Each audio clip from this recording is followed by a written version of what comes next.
I've been all around the world. I've been all around the world. I've been all around the world. I've been to Paris. I've been to Rome. I've been all around the world, bitch. Now I'm fucking known. I've been to Paris. I've been to Rome. I've been all around the world, bitch. Now I'm fucking known. I've been all around the world. I've been all around the world. All around the world. All around the world. I've been all around the world. I've been all around the world. I've been all around the world. All around the world. All around the world. I've been all around the world.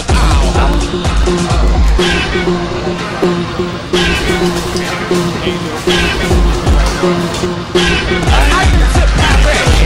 I've been to Rome. I've been all around the world, bitch. Now I'm fucking known. I've been to Paris. I've been to Rome. I've been all around the world, bitch. Now I'm fucking known. Run away, run away with me. Run away with me. Run away with me. Run away with me. Run away with me. Tell me a little bit more about your history. I am born and raised in Harlem, New York City. Harlem. Okay. The Globetrotters. There you go, the Globetrotters. Yeah. The Big Apple. Right. New York. Okay, I'm with it. All right. Apollo Theater. Okay, so how was your experience there, and how has it groomed you to be the excellent performer that you are? You're a legend. So they say. So it's proven. So it's proven. Okay. Okay. So how has that conditioned you to be such a good performer? It was good. I was raised around dancing. I love New York because it provides so many opportunities and possibilities for me, such as talent shows. I was in the All-Star Talent Show Network since the age of 10. Wow. And you know, auditions. I did my first music video when I was 14 years old. So for 702.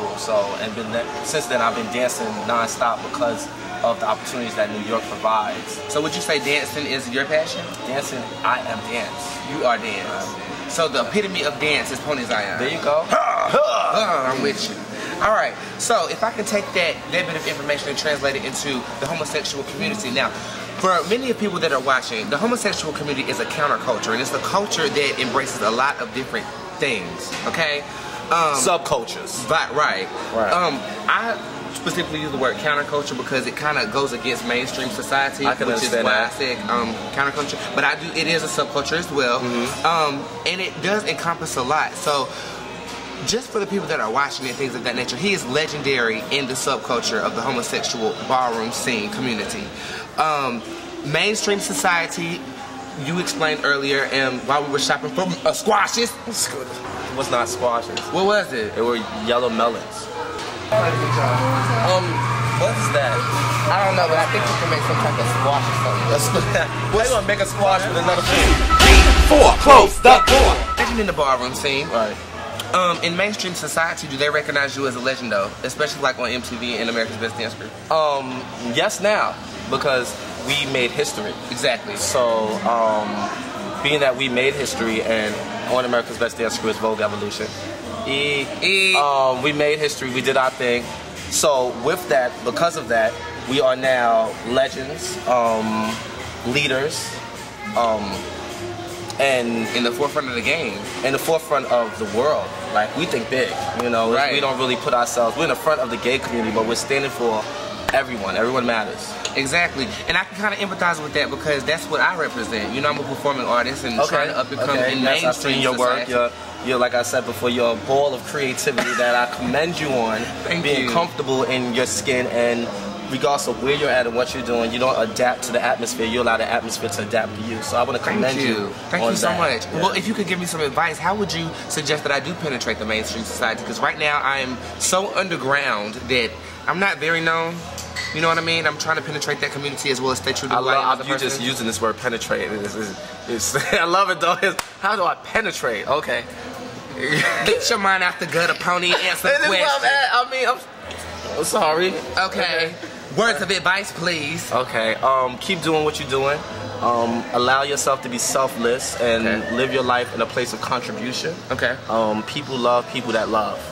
You know, and that's what I'm learning as I grow older, is that regardless of what kind of work you do and what you're choosing to represent, if you stay in a place of supporting people to live in their highest possibility, people will welcome you with open arms. Exactly. You know, so understandable. Well, I thank you for those words, as well as I want to take you to a specific instance in your history of Vogue Evolution.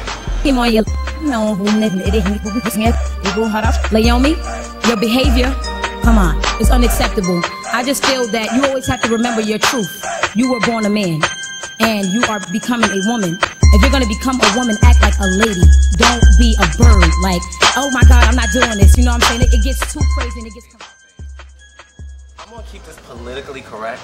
Keep it ghetto. I'm gonna keep this politically correct. Keep this Banji. If you wanna whoop her ass, we can do it. No, actually, Lil Mama is a friend of mine prior to the show. Oh, okay. I worked on a couple of sets with her, and she's a close friend. Outside of that, you know, she's also from the dance community.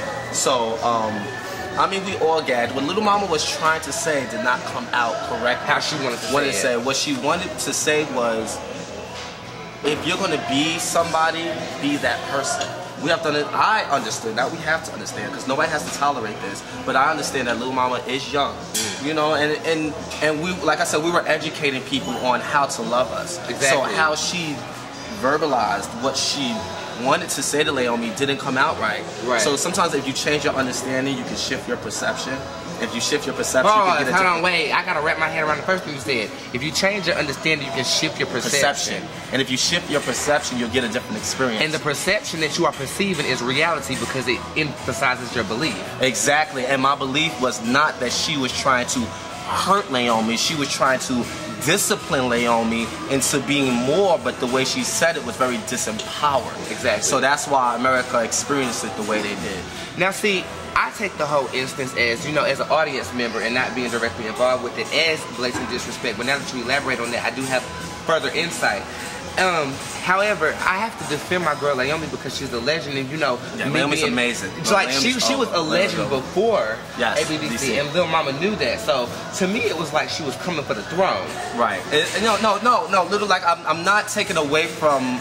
I'm not allowing Lil Mama to be irresponsible. Like, she's responsible for what she said. Everything that happened, the way it happened, and what she said should have been done. Glad wrote them the letter. She should have got lit. It was wrong. You are responsible for what you say. Right. What I'm saying is that she did not mean to say it, what she said. The way, even after the show, she came backstage to apologize. And say, girl, I didn't mean it like that. Like, you know I love you. Like, she knew what she said afterwards. You know, when she was on TV, the lights are on. There was no edit. Exactly. It hit her. You know what I'm saying? I mean, we were going through a lot backstage as a team, as a family. Let's elaborate on that. TV. Okay. The way it's presented to us is completely different than what was actually going on. Yeah, ain't nothing real about reality. Exactly. Yeah. Because if you don't know, or if you do plug real quick, I'm going to be on Southern Fried Things, and one of these Mondays, I don't know which specific episode, but it's coming on at 10 o'clock p.m. That's channel 41 if you're in Greensboro. I don't know what other channel it is around the world, which was expect me to be in multiple lists, something like that. I ain't that shit. But anyways, 41, 10 o'clock p.m. Southern Fried Things. I play a prostitute named Gary. But yes, the television scene. Now how's that going on? The television thing is going good. It was a lot behind the scenes. Like I said, it was a lot for us because we were still learning. It happened so quick. You know what I'm saying? It was like a whirlwind. Yeah, it was like the reason I created Vogue Evolution was under an agency called POCC. It was through an agency, not by. And it was, I had this idea of Vogue theory. It's my theory behind Vogue, and what I wanted to do, being a community health specialist, working there for people of color in crisis, I wanted to bring more people in for testing. So I said, if you get tested, you can take my Vogue class. So when I was doing the Vogue class, I said I want to hit principals. So I decided to lead us out the community. So some shows was coming around, and I did like the Pussycat Dolls. So every show I got different people from different legends from everywhere, and the audition came around. So you know, and it was that whole process. So it was new for us. We were not ready for it. We knew we could make it, but we wasn't ready for the plateau that it put us on. So it was a lot of stress. We weren't allowed to leave MTV. We were stuck in the hotel for 3 months. We wasn't allowed to speak to our family, only through our cell phones. People had lovers. We was on one floor. Then us being the only gay group. Were y'all able to watch television? Like, yeah, I mean, we was in a hotel. They treated us lovely. Oh, okay. You know, full. They treated us lovely, but it's just a lot being disconnected from love when you're in a place like that. And as we didn't have the strength of our community. You know what I'm saying? We're like the only 5 gay people inside a hotel, and it's all this press, the gay. we educate other groups that like this at first, like you know, we in there like we giving all, you know. Like that Korean girl looked at us when we was walking down. You saw that girl? Yeah, which girl? It was a lot of them. It was a lot of them. Let's keep it moving. I think they were. Were they? I was Koreans get kind of. I get kind of confused. Okay. All right. On that note, let's digress. From mainstream society to the ballroom scene, post Vogue Evolution on MTV, have you been receiving shade or have you been receiving love? Do you pay attention to the shade? Well, you're a legend now, so you really don't have to. But what is that? I mean, you're gonna get it. You're gonna get it. Right. So I honestly believe. I don't acknowledge. I do my best not to acknowledge. You know, fight my ego and making sure things does not affect me and stick with me subconsciously. You know, because of the line of the work that I do. So yeah, you're gonna receive shade. You know, but it's not about what you receive. It's about what you're receptive to. Right. What you bring into your space. Exactly. You know. So I do my best not to acknowledge a lot of shade and keep doing what I'm doing because you can get discouraged. And me being a Pisces, I get easily discouraged. You know, and I go in my hole. And, you know. Well, I'm a Taurus, honey. Not a stone. Yeah, you're a Taurus. That's a whole other thing. Knock on wood. All right, so Vogue, what does it mean to you? Vogue is everything. I love Vogue. Vogue it's the only style that I would say of all the dance styles that I've studied in my life. It's the one where you get to express who you are, what you stand for. It's free, it's open. There are elements, but there are no rules. It goes with evolution. That's why I call it evolves. Vogue Evolution. Vogue Evolution, because it's evolved and it keeps going. You know, to this day, I'm trying to keep up. You know, it's like time. It never stops for anybody, and I love that. Though there's a lot of dances, whether it's ballet, it's classical, it's modern, it's been the same thing. Vogue is never the same thing. Either you keep up or you get left out. You know, and that's why I love Vogue, because it keeps me on my toes, it keeps me alive, it keeps my energy, and reminds me of the culture that I represent and things that I'm a part of. So that's Vogue. And hold that pose for me. Oh. What on in your future, Pony? In my future, Vogue Evolution is about to start another tour. We're about to do a college tour in September. Gay Pride is coming up, so you know we got to represent our community on that. I'm doing music, so that's a new adventure for me. I'm going in there. Cool, well, as an up-and-coming artist myself. Oh, we got collabs. Let's do it. Okay. We're doing that. Then I hold it in. So we're doing that. It's a lot of things going on with Vogue Evolution. We're about to perform at New Jersey PAX, which is a huge deal for us. Like I said, doing a lot more traveling. What we're really looking for is these college tours and continuing to educate the community on safe sex and prevention work and doing what we were created to do. And Vogue down. You gotta go here though. gotta go there? We gotta go here. You see the BE? I'm with you. It's been a minute. It has, but you know, you still strong. Oh yeah. As well as you're very talented, and you're also an inspiration to myself as well. I actually started dwelling within your works, and you're impeccable. Thank you. Once again, I want to commend you. Thank you for having me.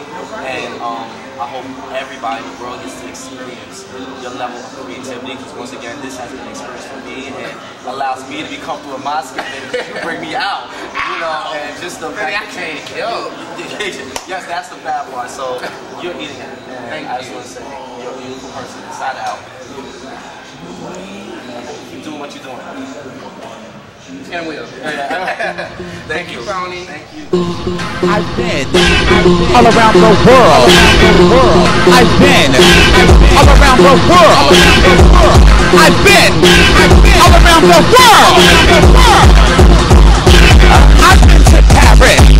I've been to Rome. I've been all around the world, bitch. Now I'm fucking known. I've been to Paris. I've been to Rome.